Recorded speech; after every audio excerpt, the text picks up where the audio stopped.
الحمد لله وحده والصلاة والسلام على من لا نبي بعده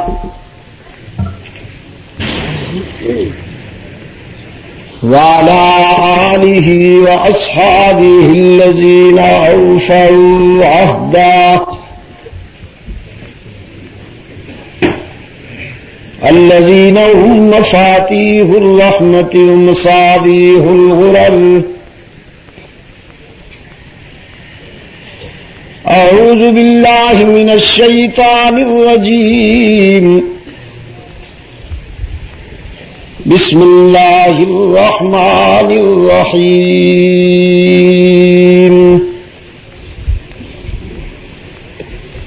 لقد رضي الله عن المؤمنين إذ يبايعونك تحت الشجرة فعلم ما في قلوبهم فأنزل السكينة عليهم فأصابهم فتحا قريبا.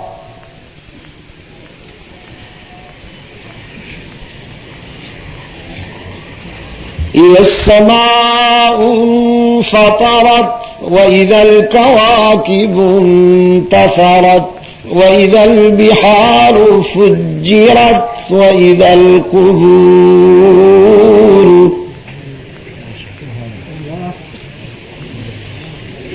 القبور بعثرت علمت نفس ما قدمت وأخرت.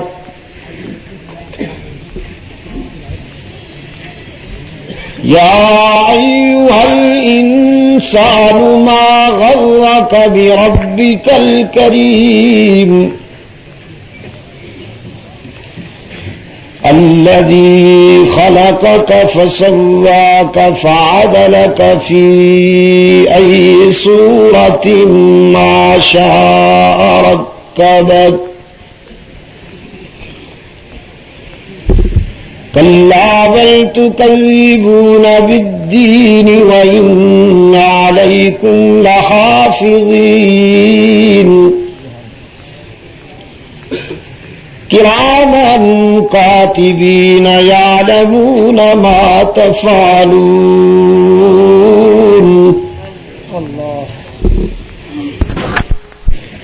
إن الأبرار لفي نعيم وإن الفجار لفي جحيم يصلونها يوم الدين وما هم عنها بغائبين.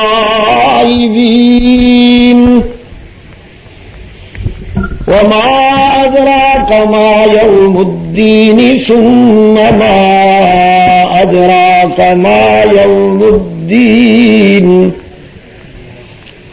يوم لا تملك نفس لنفس شيئا والأمر يومئذ لله.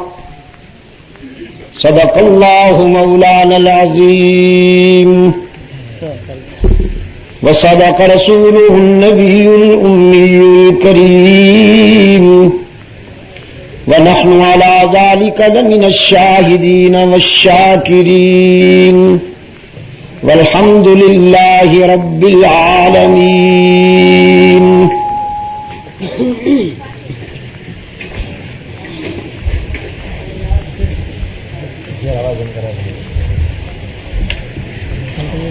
صدر اجلاس ارباب علم و دانش، محترم بزرگوں اور عزیز دوستوں،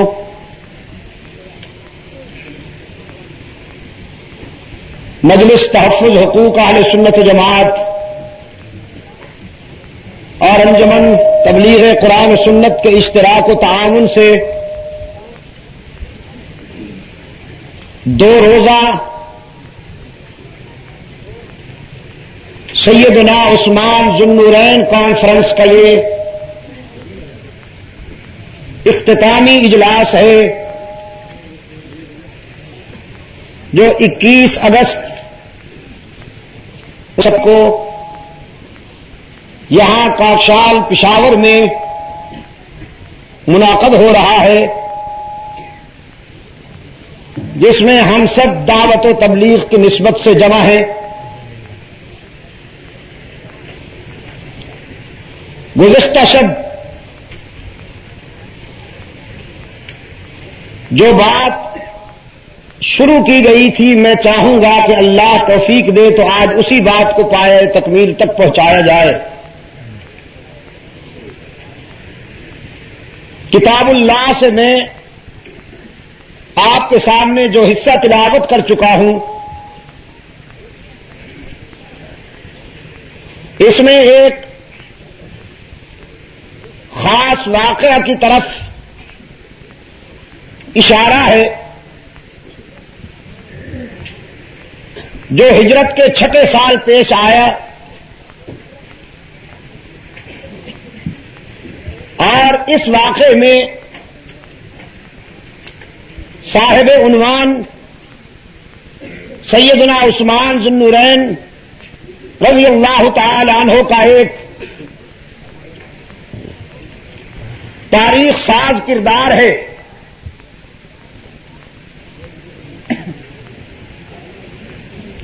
جب اللہ کا رسول صلی اللہ علیہ وسلم کم و بیش 1400 فرزندان اسلام کے ساتھ زیارت بیت اللہ کے ارادہ سے عازم مکہ ہوئے، اور صنادید مکہ نے رحمت عالم صلی اللہ علیہ وسلم کی فرزندان اسلام سمیت داخلہ پر پابندی عائد کرتے ہوئے اپنے ایک قومی سطح کے اجلاس میں یہ فیصلہ کیا کہ ہم کسی صورت میں رسول اکرم صلی اللہ علیہ وسلم کو مکہ میں داخل نہیں ہونے دیں گے۔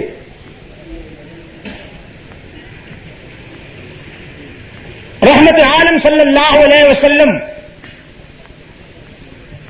اپنا سفر جاری رکھتے ہوئے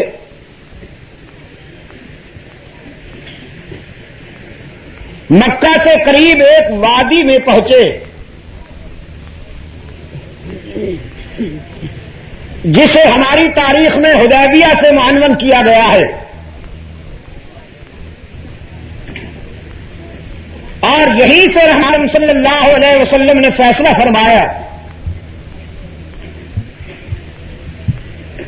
یہ 4 پیسے کے لیے پورے پروگرام کو متاثر کر رہے ہیں۔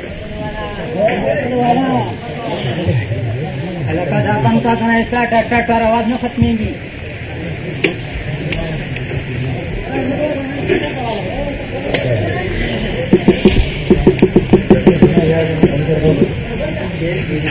تو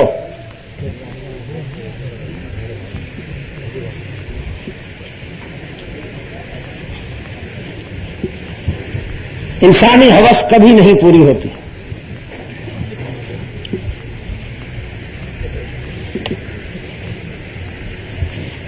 جی یہیں سے اللہ کے رسول صلی اللہ علیہ وسلم نے فیصلہ فرمایا کہ ہم ایک سفارتی مشن مکہ روانہ کرتے ہیں جو صنادید کفر پر واضح کرے کہ ہم لڑنے کے لیے نہیں آئے، محض بیت اللہ کا طواف کرنے کے لیے آئے ہیں۔ سفیر بن کر کون جائے، اس کے لیے پہلی نظر رحمت عالم صلی اللہ علیہ وسلم کی ابن خطاب پر پڑی فاروق اعظم رضی اللہ تعالی عنہ کو اللہ کے رسول صلی اللہ علیہ وسلم نے فرمایا کیا یہ مناسب نہیں کہ آپ جائیں اور مکہ والوں تک ہمارا یہ پیغام پہنچائیں؟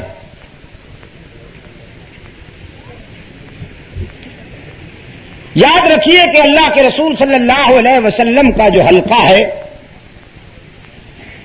وہ ایک شفیق اور انتہائی مہربان استاذ اور معلم کا حلقہ ہے، کسی ڈکٹیٹر کا نہیں۔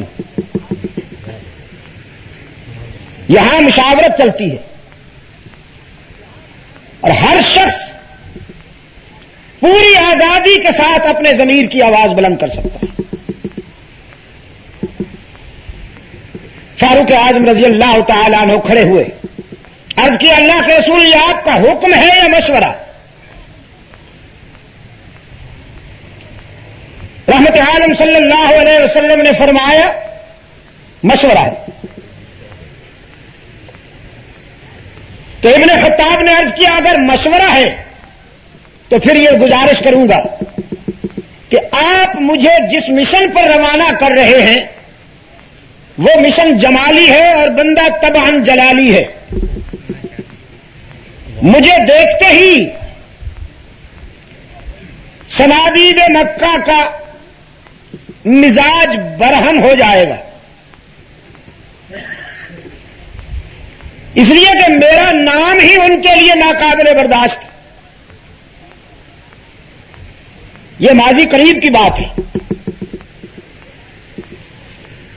جب مکہ والوں نے مجھے شمع ہدایت کو بجھانے کے لیے بھیجا تھا اور تقدیر نے مجھے اسی شمع کا پروانہ بنا دیا۔ یہ کل کی بات ہے اللہ کے رسول۔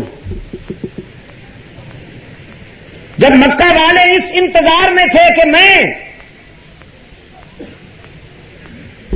ان کے مقصد کی تکمیل کر کے رحمت عالم صلی اللہ علیہ وسلم کو خاکم بدہن قتل کر کے واپس آؤں گا،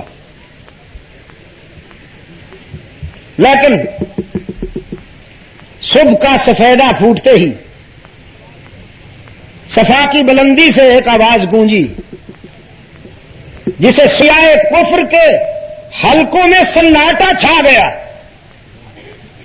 وہ آواز ابن خطاب کی تھی جس کا خلاصہ یہ تھا کہ ابو جہل، عتبہ، خان بہادر ابو لہب، مسٹر ولید اور دنیا کفر کے سربراہ بردہ کرداروں کا نام لے کر عمر فاروق رضی اللہ تعالیٰ عنہ فرما رہے تھے۔ میں بتا دینا چاہتا ہوں کہ اللہ کے فضل و کرم سے میں رحمت عالم کے رضاکاروں میں شامل ہو چکا ہوں۔ آج کے بعد میری جوانی، میری غیرت و صالت، میری شجاعت رحمت عالم صلی اللہ علیہ وسلم کے پروگرام کے لیے وقف ہوگی۔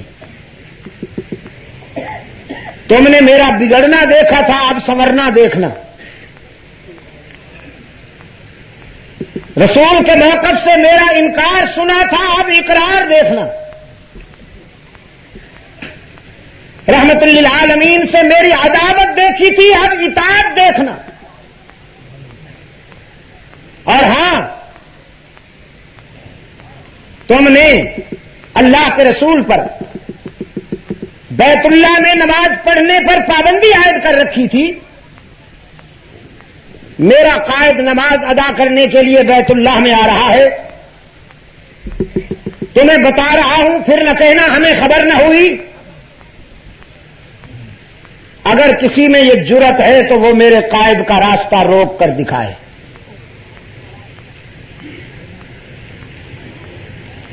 تاریخ کی صداقتیں گواہ ہیں، ارباب علم و دانش، سکوت مرگ طاری تھا مکہ کے در و دیوار پر، سناٹا تھا، جرت نہیں تھی کسی میں کہ وہ فاروق اعظم کی جلالت کا سامنا کر سکے. رحمت عالم تشریف لائے. فاروق اعظم رضی اللہ تعالی عنہ نے اللہ کے رسول کے لیے بیت اللہ کا بند دروازہ کھولا. یہ وہ پہلی نماز صبح تھی جو امت مسلمہ نے امام الانبیاء کی اقتداء میں بیت اللہ کے زیر سایہ ادا کی. پہلی نماز صبح جو بیت اللہ کے زیر سایہ اس امت نے رحمت عالم کی ابتدا میں ادا کی، اسی صبح کی نماز ہے جس صبح فاروق اعظم نے اپنے ایمان کا اعلان کیا. اس لیے تاریخ جب اس کردار سے گزرتی ہے تو سلام عقیدت پیش کرتے ہوئے خراج پیش کرتی ہے کہ اول من اسلم جہرن عمر بن الخطاب واول من فتح باب الکعبۃ عمر بن الخطاب واول من ہاجر علانیۃ عمر بن الخطاب. جس نے سب سے پہلے اپنے ایمان کا ببانگ دہل اعلان کیا وہ بھی فاروق اعظم ہے. جس نے بیت اللہ کا بند دروازہ رسول اکرم کے لیے کھولا وہ بھی فاروق اعظم ہے. جس نے مکہ سے مدینہ طیبہ کی طرف ہجرت کرتے وقت للکارا دنیا کفر کے لیڈروں کو کہ میں اپنے قائد کے قدموں میں جا رہا ہوں، وہ بھی فاروق اعظم ہے. رسول اکرم صلی اللہ علیہ وسلم نے ایک موقع پہ فرمایا ابلیس تو عمر کے سائے سے بھاگتا ہے. پھر فرمایا ناممکن ہے کہ شیطان اور عمر کبھی ایک راستے پہ جمع ہو جائیں. شیطان اور فاروق اعظم کبھی متصل نہیں ہو سکتے، یہ ہمیشہ منفصل ہی رہیں گے. فاروق اعظم کی محبت کے راستے پر کبھی ابلیس نہیں آ سکتا. اس لیے عرض کیا اللہ کے رسول میں جب مکہ میں جاؤں گا تو مکہ والے تو مجھے دیکھتے ہی مشتعل ہو جائیں گے. اگر انہوں نے تلواریں نکال لی تو پھر میں تسبیح تو نہیں نہ پڑھتا رہوں گا. اللہ کے رسول آپ کے رضاکار کو بھی تو دفاع میں کچھ کرنا ہوگا. ڈرتا تو میں نہیں ہوں ان سے، یہ میرے پرانے دیکھے بھالے ہیں، یہ بازو میرے آزمائے ہوئے ہیں. لیکن مشن کا تقاضا جمالی مزاج کا ہے اور بندہ طبعاً جلالی واقع ہوا ہے. اب فرمائیے جاؤں کہ نہ جاؤں؟ رحمت عالم صلی اللہ علیہ وسلم نے فرمایا نہیں، تمہیں جانے کی اجازت نہیں ہے. دیکھا آپ نے میرے عزیز نوجوانوں، دیکھا آپ نے؟ اچھا جوش وہی ہے جو قیادت کے تابع ہو. جو جوش قیادت سے بغاوت کر جائے وہ جوش نہیں رہتا، وہ تباہی کا عنوان بن جاتا. رحمت عالم صلی اللہ علیہ وسلم نے فاروق اعظم کو روک لیا اور اب نظر انتخاب اس انسان پر پڑی کہ جس کے حلم و حیا، شرم و حیا، جود و سخا اور صدق و وفا پر اللہ کے فرشتے بھی رشک کرتے ہیں. مکتب مصطفی کا وہ عظیم کردار آج ہم جس کی یاد منانے کے لیے یہاں جمع ہوئے ہیں، سیدنا عثمان ابن عفان رضی اللہ تعالی عنہ کی طرف اللہ کے رسول نے دیکھا. فرمایا عثمان تم ہمارے سفیر بن کے جاؤ اور مجھے امید ہے کہ مکہ والے تم سے حیا کریں گے کہ وہ تمہارے ممنون احسان ہیں. حضرت عثمان رضی اللہ تعالی عنہ رسول کے سفیر کی حیثیت سے مکہ کی طرف روانہ ہوئے. تاریخ کی صداقتیں گواہ ہیں کہ جو ہی سیدنا عثمان ابن عفان رضی اللہ تعالی عنہ نے مکہ کے شہری حدود میں قدم رکھا، مرد، عورت، جوان، بوڑھے، سب کے سب پوری مکہ کی آبادی حضرت عثمان کے ارد گرد جمع ہو گئی، اور ہر شخص کی زبان پر یہ الفاظ تھے کہ ہمارا محسن آ گئے۔ یاد رکھیے ارباب علم و دانش، حضرت عثمان رضی اللہ تعالی عنہ زمانہ اسلام کے بعد تو سخاوت کے بہارے بے قرار تھے ہی، لیکن سیدنا عثمان رضی اللہ تعالی عنہ کی سخاوت اسلام کے دور سے پہلے بھی ایک ایسا ابر کرم تھی کہ جس کی فیض رسانیاں سب تک پہنچتی تھی، جس کا فیض سب تک پہنچتا تھا۔ ان کا دسترخوان مکہ میں سب سے بڑا ہوا کرتا تھا، جس پر اپنے پرائے احباب و اغیار سب کھاتے تھے۔ تب ہم عثمان کسی کا دکھ اور آنسو برداشت نہیں کر سکتے تھے، ڈھونڈتے تھے کہ اگر کوئی اشک بار ملے تو اس کے آنسو اپنے دامن میں بھر لوں اور اپنی خوشیاں اس کے دامن میں بھر دوں۔ تو پھر مقبولیت کا یہ عالم تھا، محبوبیت کا یہ عالم تھا کہ مکہ کی مائیں اپنے بچوں کو سلاتے وقت جب لوریاں دیتی تو یہ الفاظ دہراتی تھیں، سو جا میرے لال، میں تجھ سے اس طرح پیار کرتی ہوں جیسے قریش عثمان ابن عفان سے پیار کرتے ہیں۔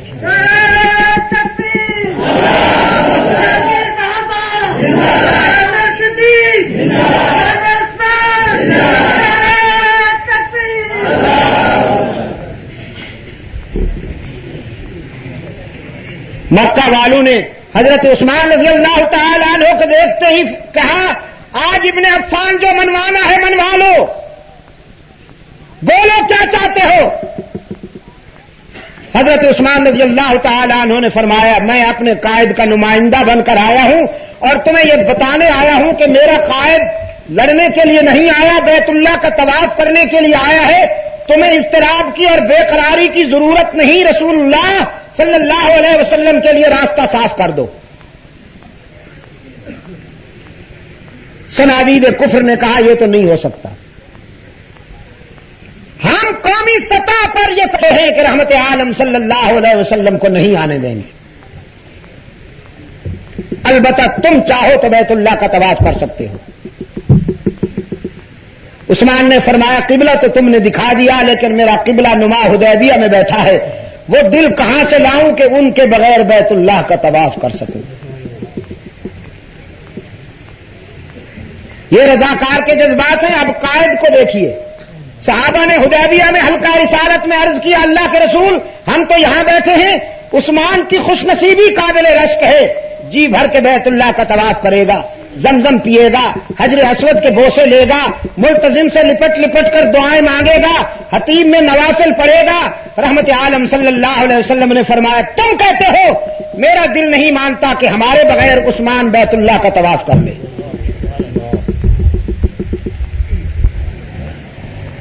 دونوں طرف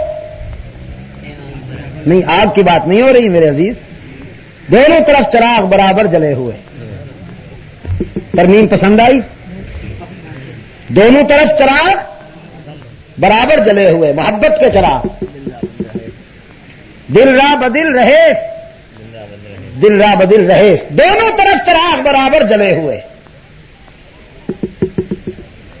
امام اہل سنت علامہ ابن تیمیہ رحمت اللہ تعالی علیہ تجزیہ کرتے ہیں اور فرماتے ہیں کہ عثمان ابن عفان رضی اللہ تعالی عنہ کے اس جواب نے مکہ والوں میں اشتعال پیدا کیا، جس اشتعال کے نتیجہ میں انہوں نے عثمان ابن عفان کو نظر بند کر دیا۔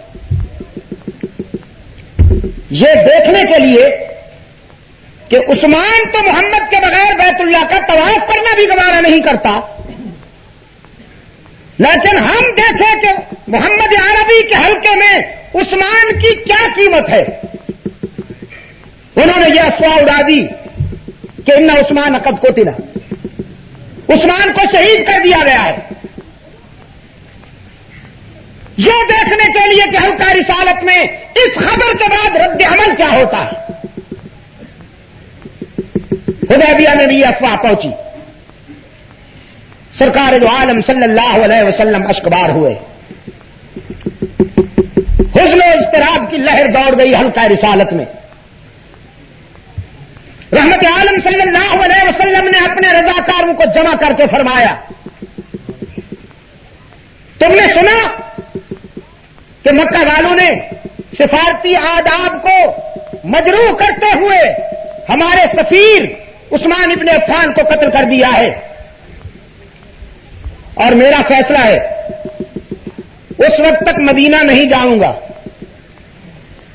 جب تک کہ عثمان کے خون کا بدلہ نہ لے لوں، چاہے اس مہم میں میری جان ہی کیوں نہ چلی جائے۔ یہ پڑی عثمان کی قیمت حلقہ رسالت میں۔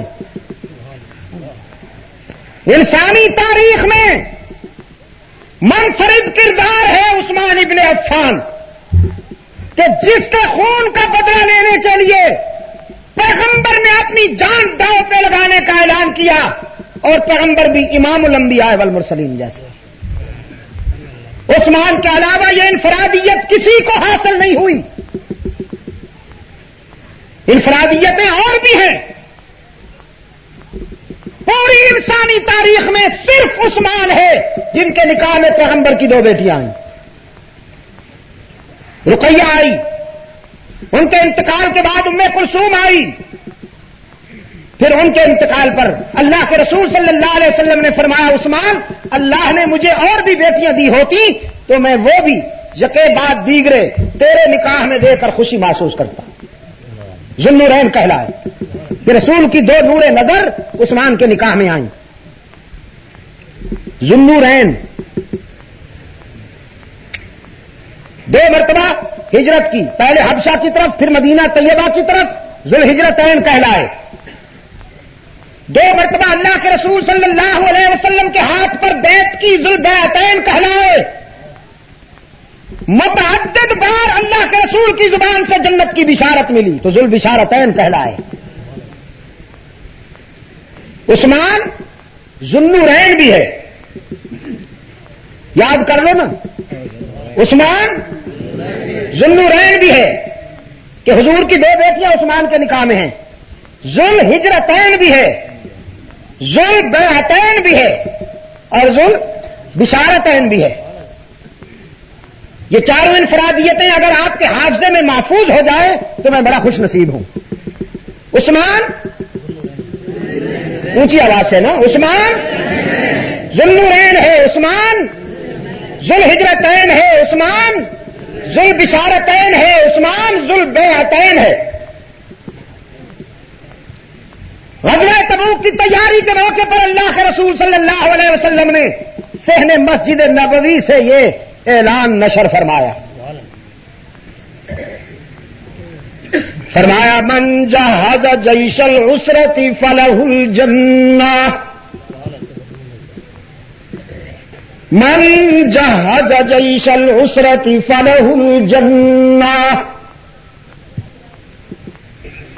غزوہ تبوک کی تیاری میں جو سب سے زیادہ اپنا حصہ شامل کرے، رحمت عالم صلی اللہ علیہ وسلم نے فرمایا میں اس کے لیے جنت کا اعلان کرتا ہوں۔ ترغیب دیتے ہوئے رحمت عالم صلی اللہ علیہ وسلم نے اپنے رضاکاروں سے فرمایا جو اللہ ہمیشہ دینے کا عادی ہے آج وہ تم سے کچھ لینا چاہتا ہے تو لاؤ جو کچھ لا سکتے ہو۔ لانے والوں میں پہل کی فاروق اعظم رضی اللہ تعالیٰ عنہ نے اپنا مال و متاع پیش کر دیا بارگاہ رسالت میں۔ سرکار دو عالم صلی اللہ علیہ وسلم نے پوچھا عمر کیا لائے ہو؟ عرض کیا اللہ کے رسول اپنے مال و متاع کا نصف حصہ آپ کی خدمت میں پیش کر رہا ہوں اور نصف حصہ گھر والوں کے لیے چھوڑ کے آیا ہوں۔ کوئی تہائی لایا، کوئی اپنے مال و متاع کا چوتھا حصہ لایا۔ اور ایک وہ بھی تھا کہ جو سب کچھ لایا. اقبال کہتا ہے اتنے میں وہ رفیق نبوت بھی آ گیا جس سے بنائے عشق و محبت ہے استوار. لے آیا اپنے ساتھ وہ مرد وفا سرشت ہر چیز جس سے چشم جہاں میں ہو اعتبار. مل کو یمینو درہمو دینارو رخت و جنس. بولے حضور چاہیے فکر عیال بھی. کہنے لگا وہ عشق و محبت کا تاجدار. پروانے کو چراغ ہے انا دل کو پھول بس. صدیق کے لیے ہے خدا و رسول بس. اپنا نیا لباس بھی اس مہم میں پیش کر دیا. اپنے گھر کے برتن بھی اس مہم میں پیش کر دیے. رحمت عالم صلی اللہ علیہ وسلم نے فرمایا ابو بکر دیر سے آئے ہو, تم تو خیر کی منزل پر سب سے پہلے پہنچنے والے ہو, آج دیر سے آئے. تو وضاحت کی اللہ کے رسول گھر کی دیواروں پہ ہاتھ پھیرتا رہا ہوں کہ کوئی پن بھی رہ نہ جائے, کوئی سوئی بھی رہ نہ جائے جو منزل عشق پر پہنچنے سے محروم رہے. یہ بھی تھے. پھر رحمت عالم صلی اللہ علیہ وسلم نے ہنگامی چندہ کی اپیل کی.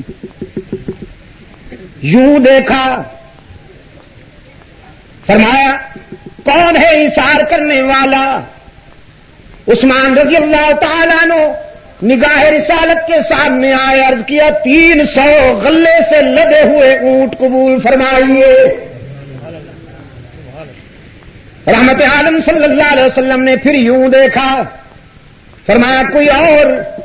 عثمان دوڑتا ہوا نگاہ رسول کے سامنے آیا, عرض کیا 300 غلے سے لدے ہوئے اونٹ اور قبول فرمائیے. رحمت عالم صلی اللہ علیہ وسلم نے پھر یوں دیکھا, فرمایا کوئی اور؟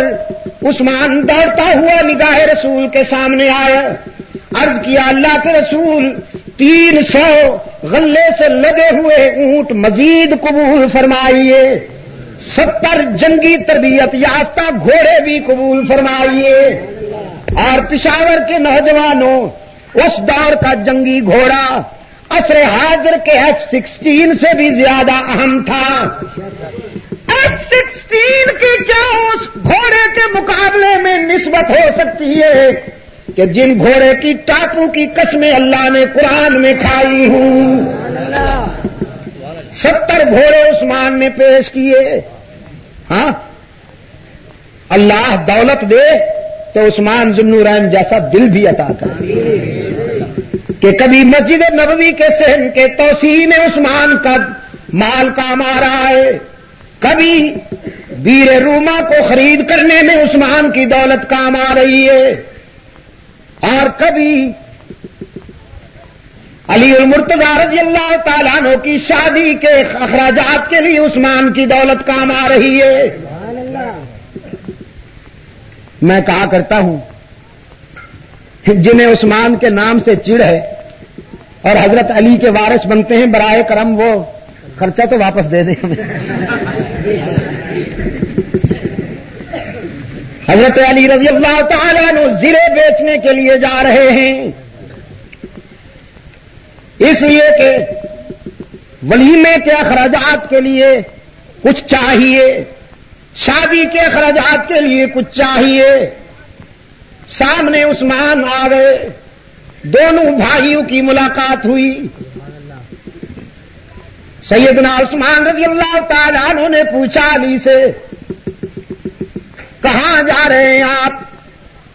فرمایا بنت رسول سے نسبت ہو گئی ہے, رحمت عالم صلی اللہ علیہ وسلم کی لفظ جگر سے شادی ہونے والی ہے. تو اخراجات کی فراہمی کے لیے زرے بیچنے جا رہا ہوں۔ عثمان نے زرے پہ بھی نظر ڈالی، علی کے چہرے پہ بھی نظر ڈالی، دل میں ساری بات آ گئی کہ مجاہد کے لیے زرے کتنی قیمتی ہوا کرتی ہے۔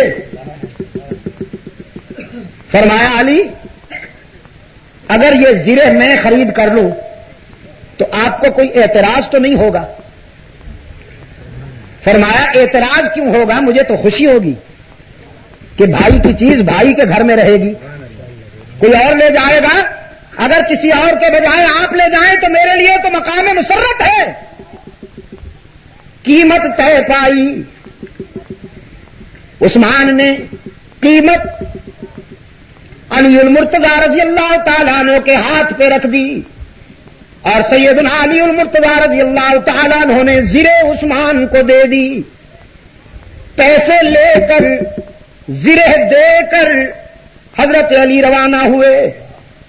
عثمان نے جاتے ہوئے علی کو آواز دی، الا رسلک یا علی، ٹھہرو علی، سودا تو بے باک ہو گیا، پیسے آپ کے پاس، زرہ میرے پاس، یہ تو معاملے کی بات تھی۔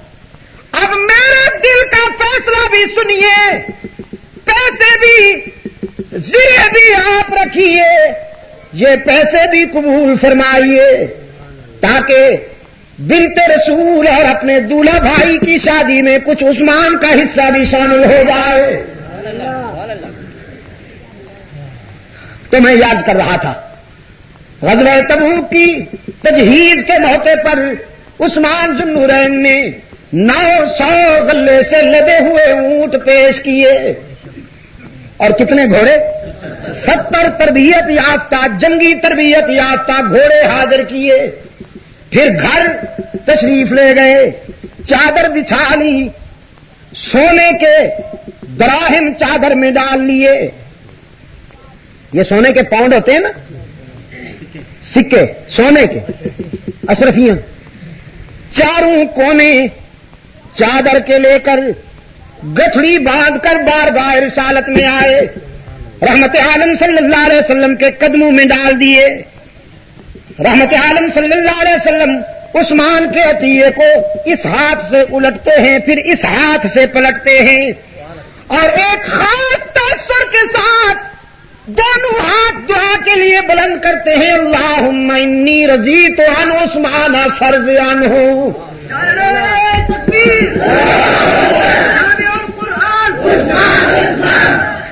الہ العالمین میں عثمان پر فرش پہ راضی ہو گیا ہوں، تو عرش پہ راضی ہو جا۔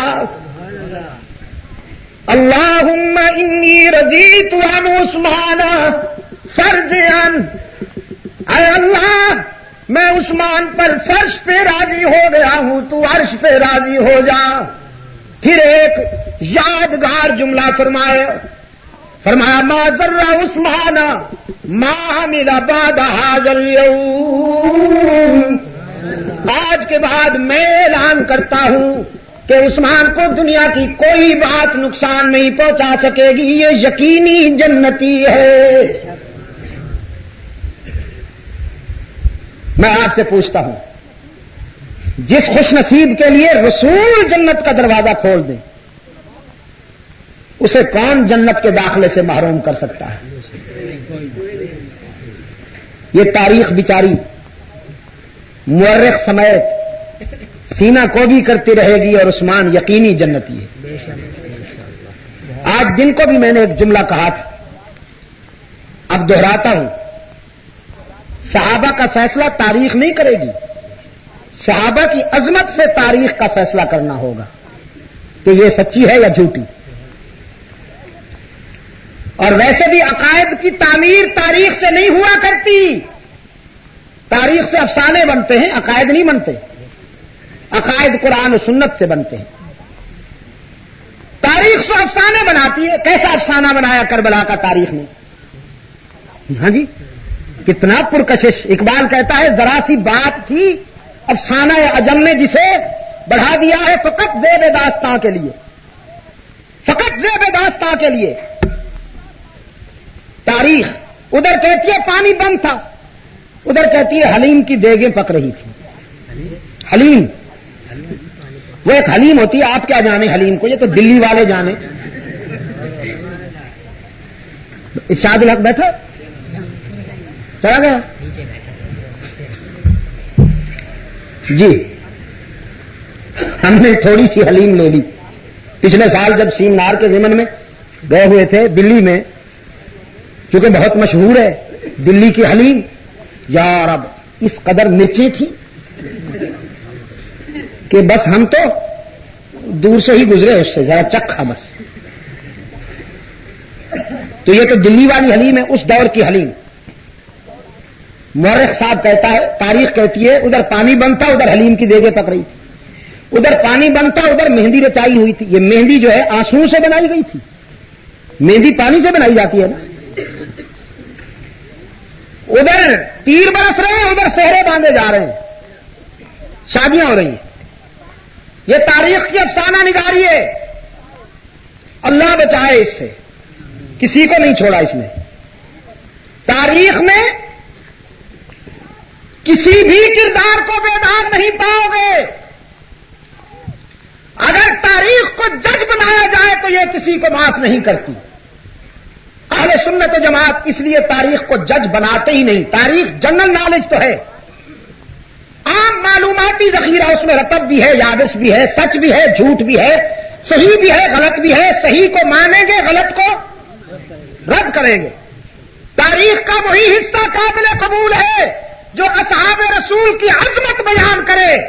جو تاریخ صحابہ پر تنقید کرتی ہے, مورخ سمیت ہم اس تاریخ کو ٹھکرائیں گے, لیکن صحابہ کرام کے کردار میں کوئی شبہ نہیں کریں گے.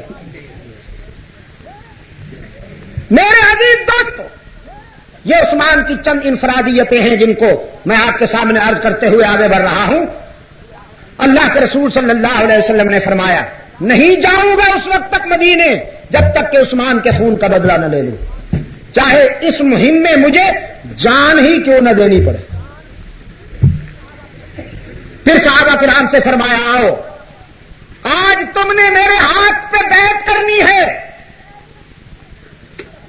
عرض کیا, اللہ کے رسول ہم تو آپ کے ہاتھ پہ بیعت کر چکے ہیں. فرمایا, جو کر چکے ہو وہ ایمان کی تھی, جو آج بیعت ہوگی وہ قصاص عثمان کی ہے.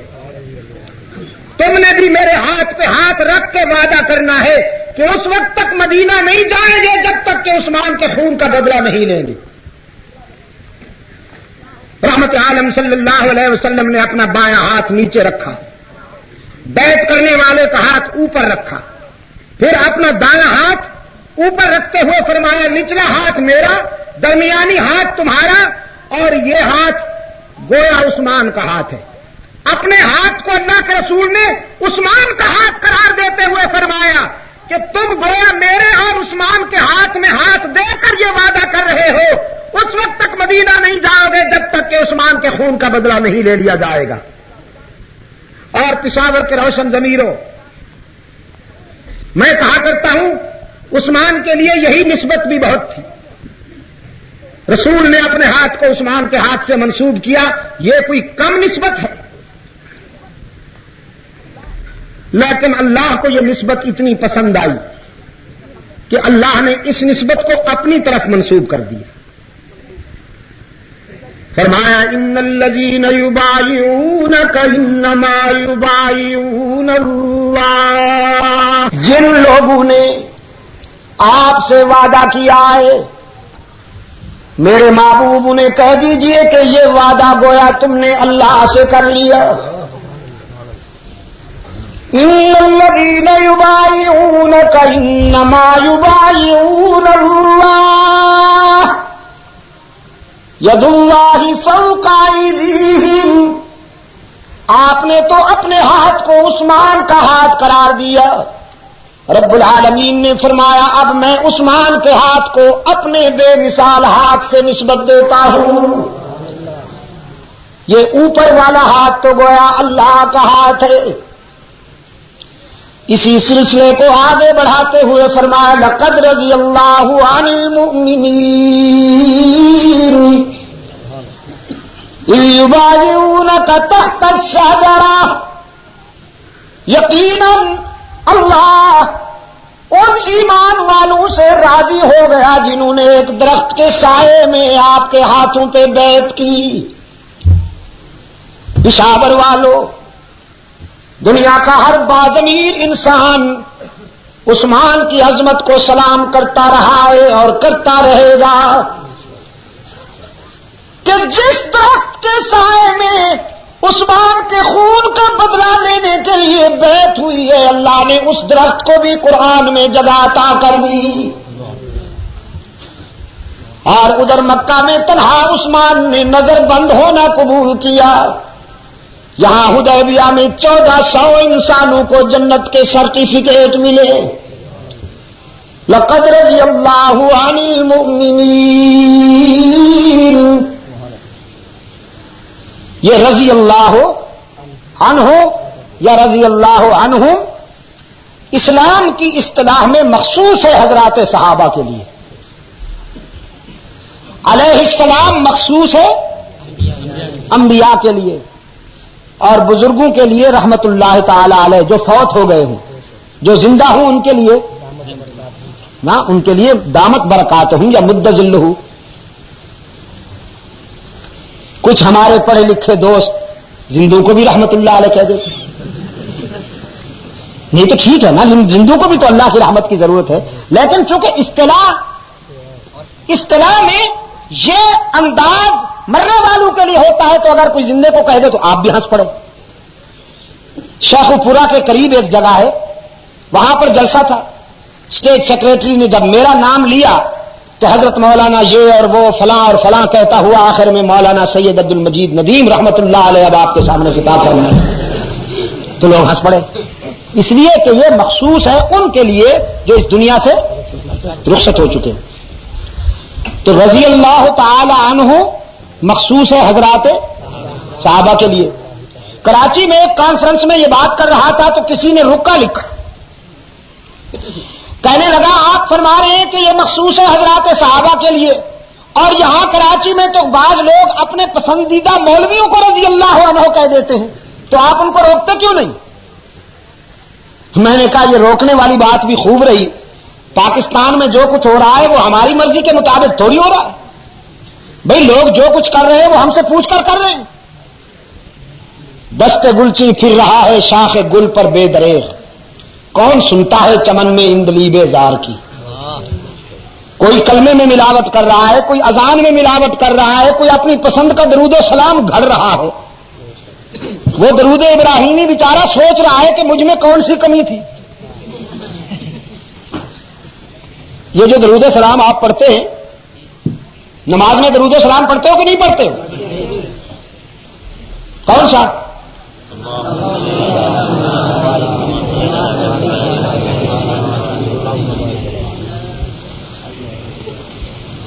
اللہم صلی علی محمد وعلی آل محمد کما صلیت علی ابراہیم کما بارکت علی ابراہیم وعلی آل ابراہیم انک حمید مجید. پڑھتے ہو نا نماز میں؟ قیام کی حالت میں پڑھتے ہو نا؟ قیام کی حالت میں نہیں پڑھتے تو پھر ادب نہیں کرتے ہو نا، اس کا مطلب یہ عاشق نہیں ہو نا. عجم کے عاشق، یہ اجمی عاشق، یہ کہتے ہیں جی درود و سلام کے وقت کھڑے ہو جانا چاہیے، یہ ادب ہے. نماز میں درود و سلام قیام کی حالت میں پڑھا جاتا ہے یا قعود کی حالت میں؟ قیام میں کیا ہوتا ہے؟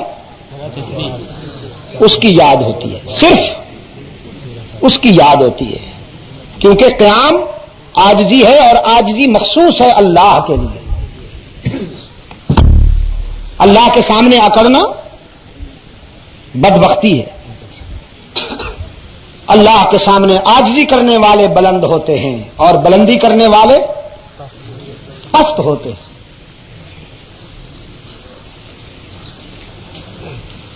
فرمایا نا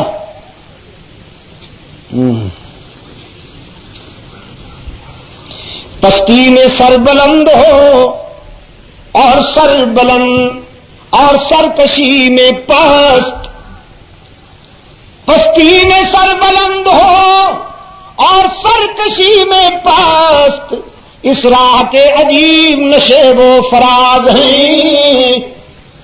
یہ کبھی آپ پہاڑ پہ چلے، پہاڑ پر چڑھنے کے لیے جھک کر چڑھنا پڑتا ہے، اگر کوئی اکڑ کے چلے تو ٹھکانے لگ جائے۔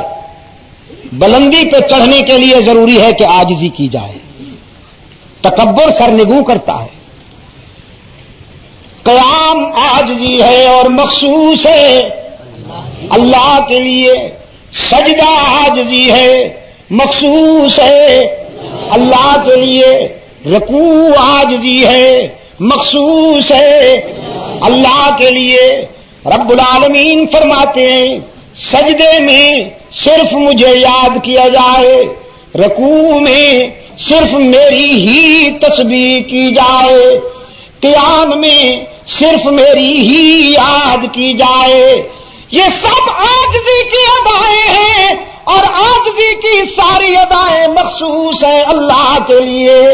اب جب تم بیٹھ جاؤ تو اب میرے محبوب پر درود و سلام بھیجو کہ جب تک درود و سلام نہیں پڑھو گے تمہاری عبادت قبول ہی نہیں ہوگی۔ لیکن بیٹھ کر اجمی اس شاخ نے کہا نہیں، کھڑے ہو کر، اور درود و سلام بھی اپنا پسند کا۔ وہ پڑھتے ہیں مصطفیٰ جان رحمت پہ، خاص طرز ہے اس کے لیے، مخصوص ٹیون ہے۔ آ گیا تاج والا، عرش کے معراج والا، دو جہاں کے راج والا۔ ایک مولوی قرآن ہاتھ میں لے کر کہہ رہا تھا صحابہ بھی یہی پڑھتے تھے۔ کسی نے کھڑے ہو کے پوچھا مولوی صاحب یہ تو اردو میں ہے، صحابہ کو اردو آتی تھی، تم جو کہتے ہو صحابہ بھی یہی پڑھتے تھے۔ میں نے کہا اس ملک میں جو کچھ ہو رہا ہے وہ ہم سے پوچھ کر تو نہیں ہو رہا۔ یقین فرمائیے اگر ہمارے اختیار میں ہو نا تو ہم ایک ہفتے میں پاکستان کو سعودی عرب جیسا بنا دیں۔ یہاں نہ شرک کا کوئی اڈا ملے، نہ بدعت کا کوئی اڈا ملے، نہ کوئی جھنڈی نظر آئے، نہ کوئی جھنڈورا نظر آئے، سب کا صفایا ہو جائے۔ اور جس دن ان چیزوں کا صفایا ہوا انشاءاللہ پاکستان سے خوشحال دنیا میں کوئی ملک نہیں ہوگا۔ یہ سرزمین سونا اگلے گی اور یہاں کا آسمان موتی برسائے گا۔ سعودی عرب میں شرک و بدعت کا کوئی اڈا نہیں، اللہ نے انہیں کسی کا محتاج نہیں بنایا۔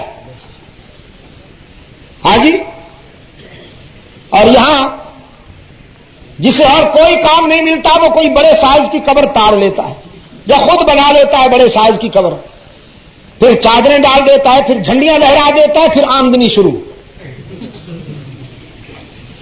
ساری دنیا کا نظام اللہ کے حکم پہ چل رہا ہے۔ پاکستان میں گائیں بھینسیں دودھ دیتی ہیں تو 11ویں والے کی مہربانی سے، مریدوں کو اولاد ملتی ہے تو پیر صاحب کے تعویذ سے، لوگوں کے بخار نکلتے ہیں تو حضرت صاحب کی مہربانی سے۔ یہاں کا نظام ہی قبروں والوں سے چل رہا ہے۔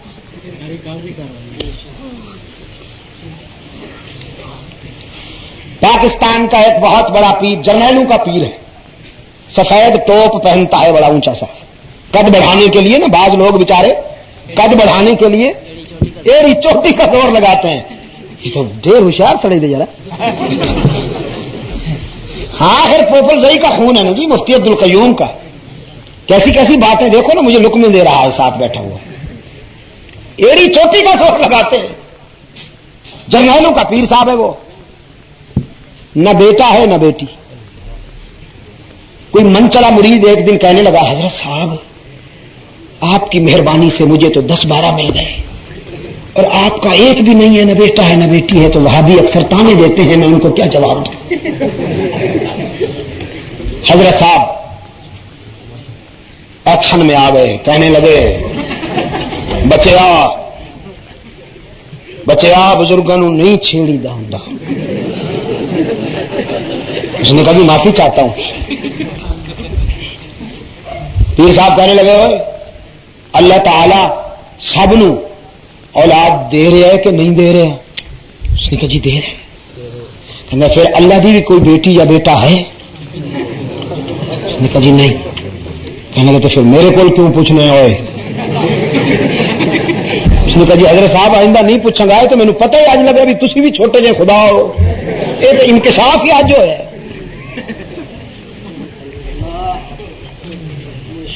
قیام کس کے لیے مخصوص ہے؟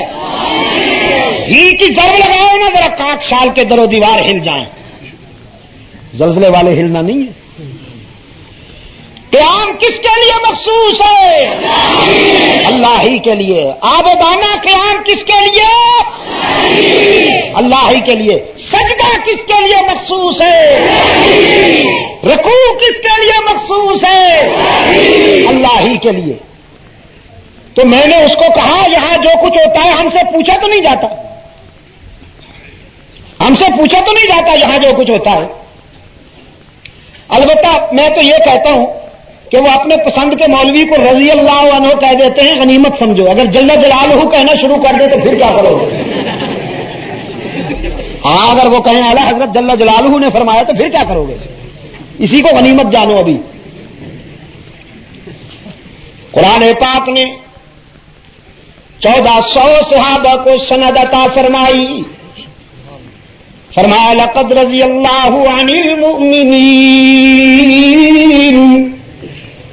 یبایعونک تحت الشجرۃ فعلم ما فی قلوبہم بالیقین. اللہ ان اہل ایمان پر راضی ہو گیا جنہوں نے درخت کے سائے میں آپ سے وعدہ کیا عثمان ابن عفان کے خون کا بدلہ لینے کا. کراچی کے روشن ضمیروں, دو پہلو, ویسے تو بہت سارے بصائر ہیں, بہت سارے عبرتیں ہیں, لیکن دو پہلو خاص طور پر اس واقعے میں نمایاں ہیں. حضرت عثمان رضی اللہ تعالیٰ عنہ شہید ہو گئے تھے یا زندہ تھے؟ جزاک اللہ, صحیح جواب دیا آپ نے. زندہ کہاں تھے؟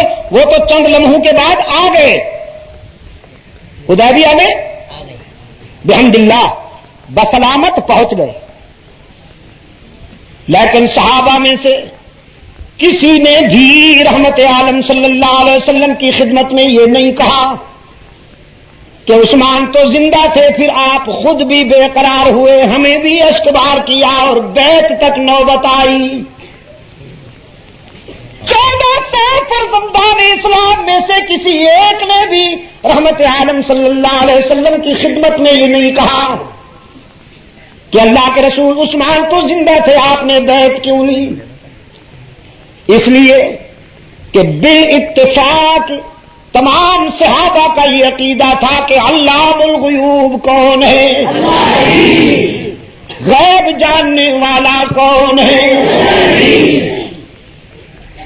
پسے پرسید از گم کردہ فرزند کہ اے روشن گوہر پیر خردمند ز مصرش بوئے پیراہن شمیدی چرادر چاہے کنانش ندیدی بگفتہ حال من برق جہانست دمے پیداؤ دیگر دم نہانست گہے بر تار میں آلہ نشینے گہے بر پشت پائے خود نبی نے. کسی نے اس روشن ضمیر باپ سے پوچھا تھا جس کا بیٹا گم ہو گیا. کس سے؟ حضرت یعقوب علیہ السلام سے کہ اے روشن گوہر پیر خردمند, اے روشن ضمیر, اے روشن ضمیر بزرگ, ذرا ہمیں بتائیے نا کہ مصر سے یوسف کا کرتا چلا تو آپ نے اس کی خوشبو کنان میں محسوس کر لی, ہاں, اور جب اسی کنان کے کنویں میں یوسف موجود تھا تو اس وقت پتہ کیوں نہیں چلا؟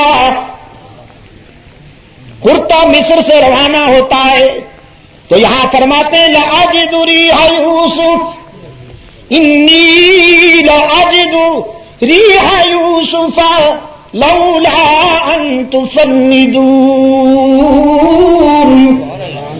اگر میری بات کو مذاق نہ سمجھو تو میں آج اپنے پیارے یوسف کی خوشبوئیں محسوس کر رہا ہوں. پوچھنے والے نے پوچھا کتے کی خوشبو تو یہاں محسوس کر لی، جب بیٹا کنعان کے کنویں میں تھا تو اس وقت پتا کیوں نہیں چلا؟ بگفتہ حال من برق جہان دم پیداؤ دیگر دم نہان. فرمایا ہماری کیفیت تو ایسی ہوتی ہے جیسے بجلی کوندے تو دھرتی پر پڑا ہوا تنکا بھی نظر آنے لگتا ہے، اور جب بجلی کوندنا بند ہو جائے تو اپنا ہاتھ بھی نظر نہیں آتا. جب ہمارے دل پر، ہمارے ضمیر پر وحی کی بجلی کونتی ہے تو ہم فرش پہ بیٹھ کر عرش کی خبریں بتاتے ہیں، اور جب وحی کی بجلی نہیں کونتی تو پاؤں کے نیچے والی چیز کا بھی پتہ نہیں ہوتا. اللہ الغیوب کون؟ ضرب لگائیے ذرا ہی پر تاکہ بھی کے بیماروں کو اللہ شفائے کاملہ عطا فرمائے. جو طے کر لیا ہے جنہوں نے اس کے رسول کی آڑ میں، حب رسول کی آڑ میں اللہ کے صفات کو بندوں پر تقسیم کرنا ہے. علام الغیوب کس کی شان ہے؟ علام الغیوب کون ہے؟ یہ عبد المجید ندیم نہیں کہتا، قرآن کہتا ہے. فرمایا قل لا يعلم من في السماوات والارض الغیب الا اللہ. میرے محبوب فکر و نظر کی بلندیوں سے اعلان کر دیجئے، بیان میرا ہے زبان تیری ہو، اعلان کر دیجئے زمینوں آسمانوں کا غیب جاننے والا اللہ کے سوا کوئی نہیں.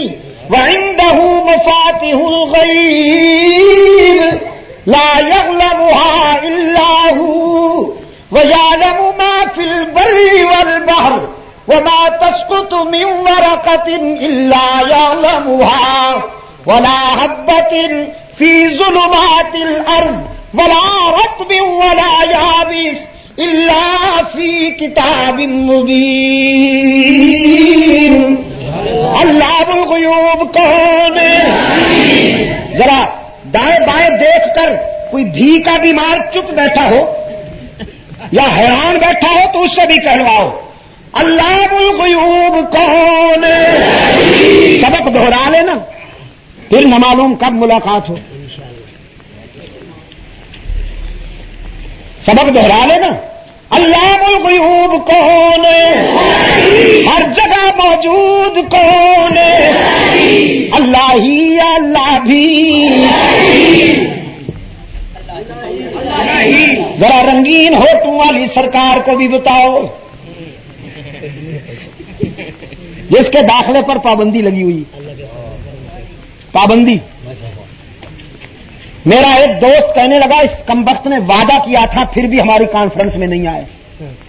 میں نے کہا جب یہ وہاب کے گھر میں نہیں جا سکتا تو پھر وہابیوں کے پاس کیسے آ سکتا ہے؟ قرآن پاک میں ایک اصول وضع ہوا ہے. قرآن پاک نے فرمایا انما المشرکون نجس،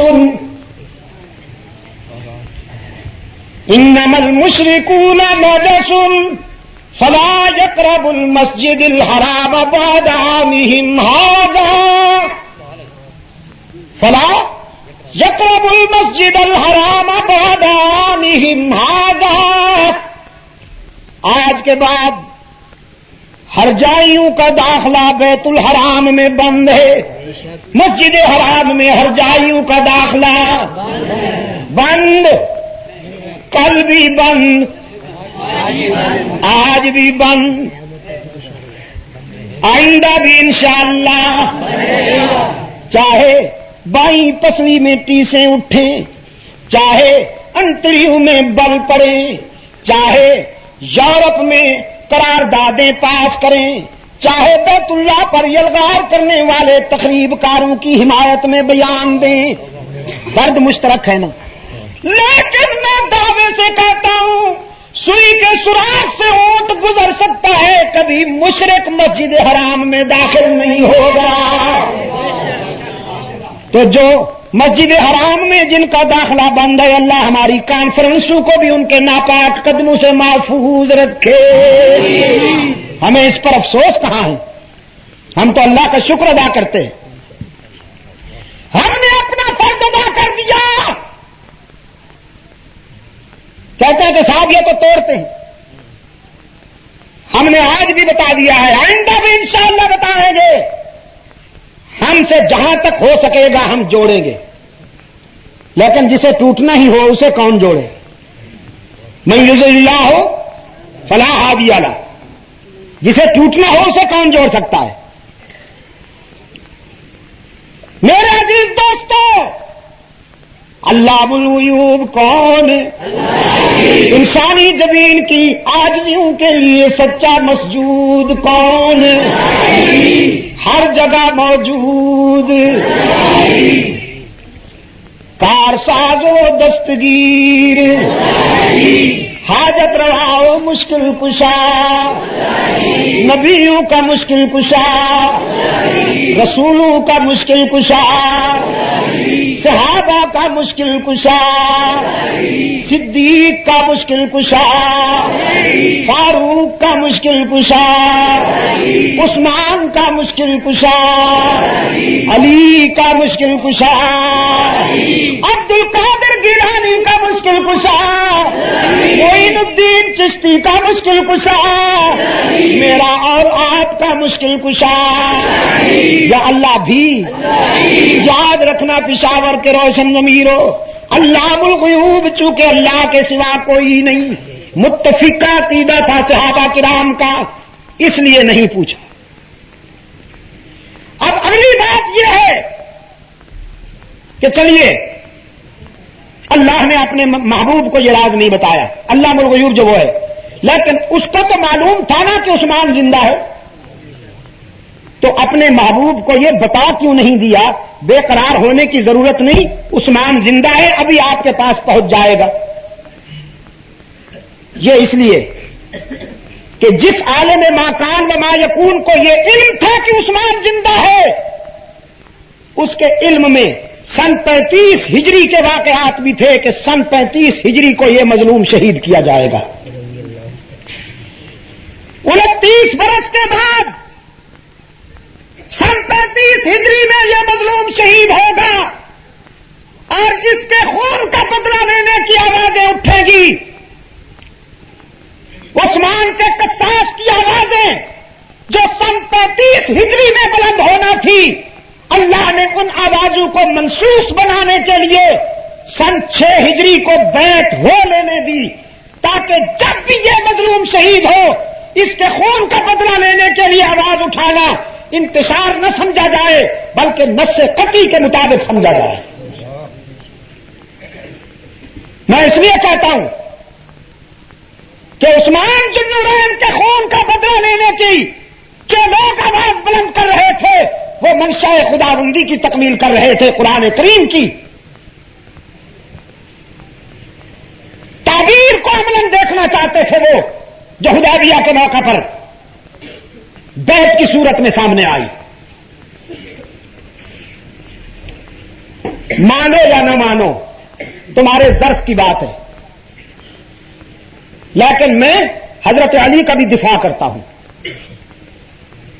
اہل سنت و جماعت کی یہی تو خوش قسمتی ہے کہ جماعت رسول میں سے کسی کے بھی خلاف بغض نہیں رکھتے۔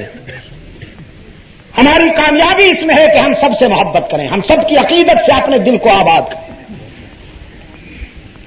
حضرت علی رضی اللہ تعالی عنہ بھی عثمان ذو النورین کے قاتلوں کو پسند نہیں کرتے تھے، وہ بھی چاہتے تھے کہ انہیں کیفر کردار تک پہنچایا جائے، لیکن ان کی حکمت عملی یہ تھی کہ مرکز کا بچانا بھی ضروری ہے۔ کبھی کبھی ایسی صورتحال پیش آ جاتی ہے کہ انسان دشمن کو مارتا ہے مگر دوست کو بچانے کے لیے کچھ دشمن کو ڈھیل دیتا ہے۔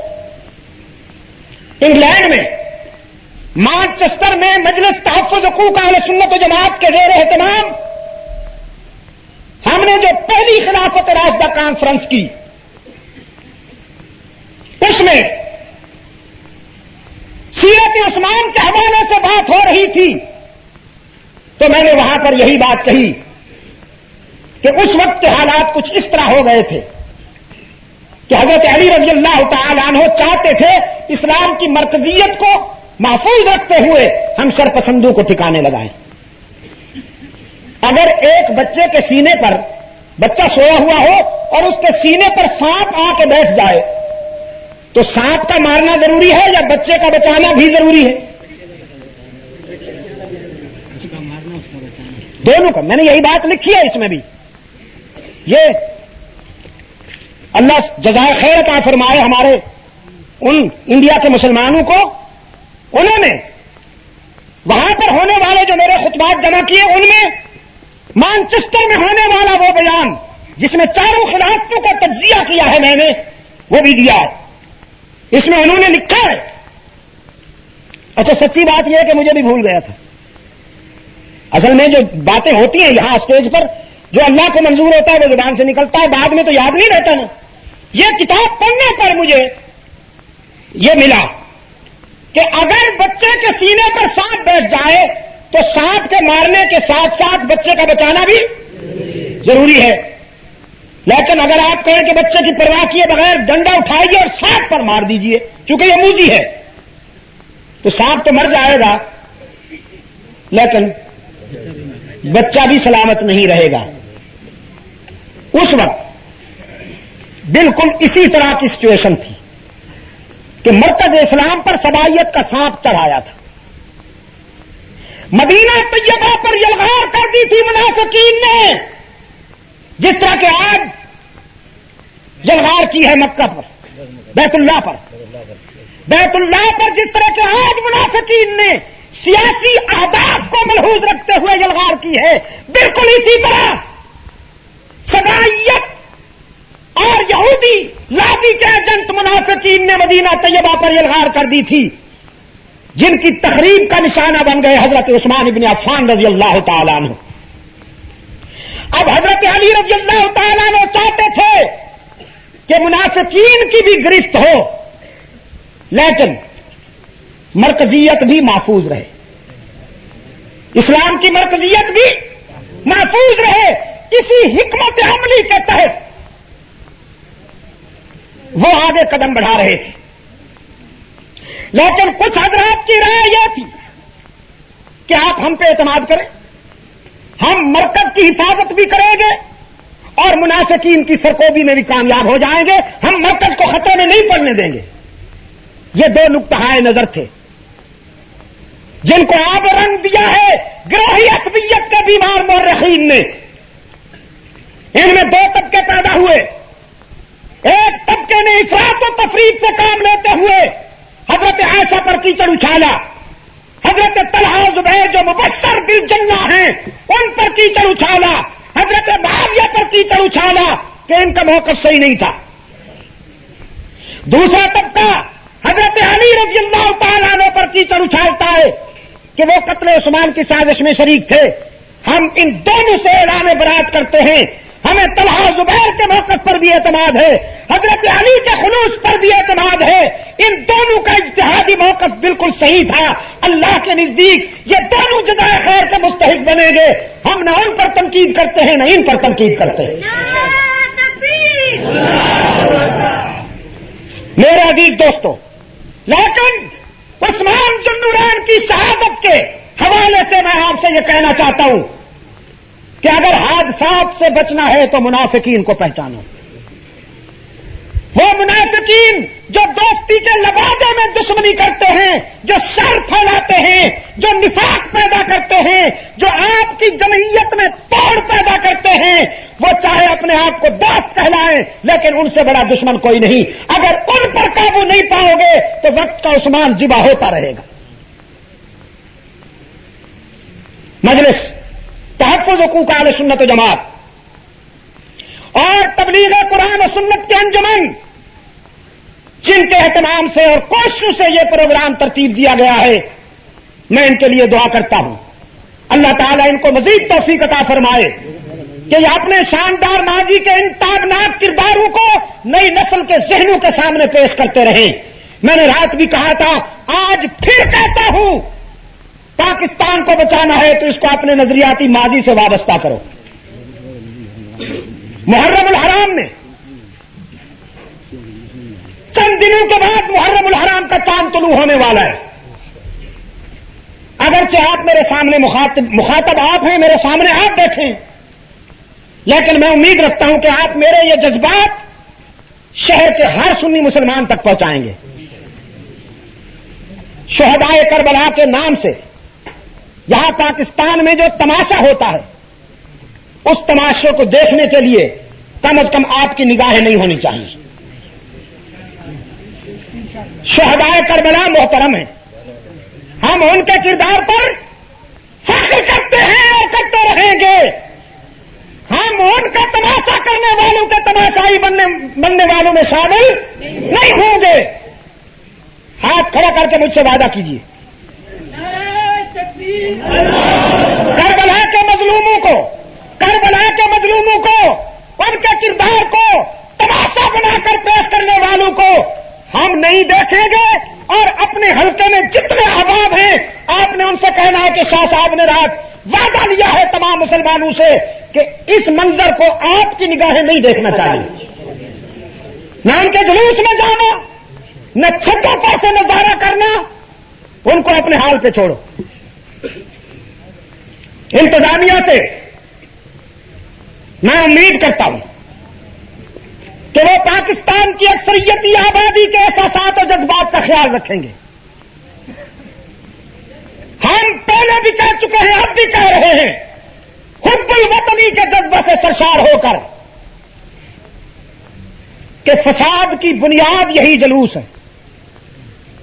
اگر جلوس بند کر دیے جائیں تو اس ملک میں کبھی لا اینڈ آرڈر کا مسئلہ پیدا نہ ہو، نہ مسلمانوں میں تفریق پیدا ہو، نہ ان میں لڑائی جھگڑے پیدا ہو۔ انشاءاللہ وہ وقت قریب ہے کہ جب یہ فیصلہ ہوگا، عبادت خانوں میں ہماری عید کی نماز عیدگاہ میں ہوتی ہے کہ قصہ خانی کے چوک میں ہوتی ہے؟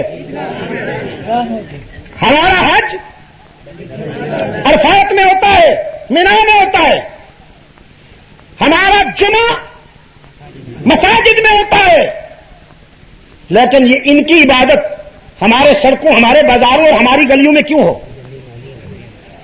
یہ اپنی سیاسی قوت کا مظاہرہ کرنے کے لیے ہماری شاہراہوں کو، سڑکوں اور بازاروں کو استعمال کرتے ہیں۔ خدا کی قسم یہ استعمال نہیں کر سکتے تھے، لیکن پولیس کی سنگینیں ان کی حفاظت کرتی ہیں۔ پولیس کی سنگینیں ان کی حفاظت کرتی ہیں، اور آج انتظامیہ ہم سے کہتی ہے یہ تو آزادی سے پہلے بھی ہو رہا تھا، اب ہم کیسے بند کر سکتے ہیں؟ آپ مجھے بتائیے، انگریز کا دور ہمارے لیے حجت ہو سکتا ہے؟ انگریز کے دور میں جو کچھ ہو رہا تھا اسے ہونا چاہیے یا بند ہونا چاہیے؟ وہ تو اندھیری رات تھی غلامی کی، وہ غلامی کی اندھیری رات تھی۔ اس اندھیری رات میں جو کچھ ہوتا رہا، اب آزادی کی صبح طلوع ہوئی ہے تو وہ اندھیرے کے فیصلے بند ہونے چاہیے۔ ان کو کرنا ہوگا انشاءاللہ، ایک دن ان کو کرنا ہوگا۔ اللہ تعالیٰ آپ کو منظم، باخبر اور باشعور رکھے۔ اپنے قائدین پر اعتماد کیجئے، جمعیت کے پرچم کو اونچا رکھیے، انجمن تبلیغ قرآن و سنت کی دعوت و تبلیغ کی یہ جد و جہد میں شامل رہیے۔ آپ کو کوئی ہٹا نہ سکے، آپ کو کوئی لڑا نہ سکے۔ آپ کے اندر وہی لوگ نفاق پیدا کریں گے جو سبائیت کے ایجنٹ ہوں گے، وہ آپ کو لڑائیں گے، وہ آپ کے اندر آ کر نفاق پیدا کریں گے۔ لیکن میں آپ سے امید رکھوں کہ آپ اپنے اسی طے شدہ راستے پر چلیں گے جس راستے پر آپ پہلے سے چلتے آ رہے ہیں۔ مجھے آپ سے یہ امید ہے۔ اللہ آپ کا حامی و ناصر ہو۔ یہ چند نسخے پڑھے لکھے حضرات کے لیے دعا کے بعد مل سکیں گے۔ ایک یادگار کراچی کی کانفرنس کی تقریر بھی ہے میری، یہ بھی جو چاہیں دوست لے سکیں گے، اسے آگے پھیلائیے۔ اللہ آپ کو جزائے خیر عطا فرمائے۔ بسم اللہ الرحمن الرحیم۔ اللهم صل على سيدنا محمد النبي الأمي وعلى آله وأصحابه وبارك وسلم. ربنا آتنا في الدنيا حسنة وفي الآخرة حسنة وقنا عذاب النار. اللهم ثبتنا على صراط المستقيم. اللهم زينا بزينة الإسلام واجعلنا هداة مهتدين. اے اللہ عالم اسلام کی مدد فرما، مسلمان جہاں کہیں مظلوم ہیں ان کی دستگیری فرما، فلسطین کے مسلمانوں کی مدد فرما، افغانستان کے مسلمانوں کی مدد فرما. اے اللہ مجاہدین کی قدم قدم پہ نصرت فرما، بر صغیر کے مسلمانوں کی اے اللہ مدد فرما. قرآن و سنت پر مبنی پاکستان کو آئین عطا فرما، دور خلافت راشدہ سے نسبت رکھنے والا منصفانہ معاشرہ عطا فرما. تمام روحانی جسمانی بیماروں کو اے اللہ شفاء کاملہ عطا فرما. ہمارے جو دوست اس دنیا سے جا چکے ہیں ان کی مغفرت فرما. بالخصوص مجلس تحفظ حقوق اہل سنت و جماعت کے صدر محترم مولانا عبد الشکور صاحب دین پوری پچھلے دنوں جو فوت ہو گئے ہیں، اللہ تعالیٰ انہیں غریق رحمت فرمائے، ان کے درجات بلند فرمائے اور اپنی جوار رحمت میں دائمی ٹھکانہ عطا فرمائے. انجمن تبلیغ قرآن و سنت کو اے اللہ دن دگنی رات چگنی ترقی عطا فرما. مجلس تحفظ حقوق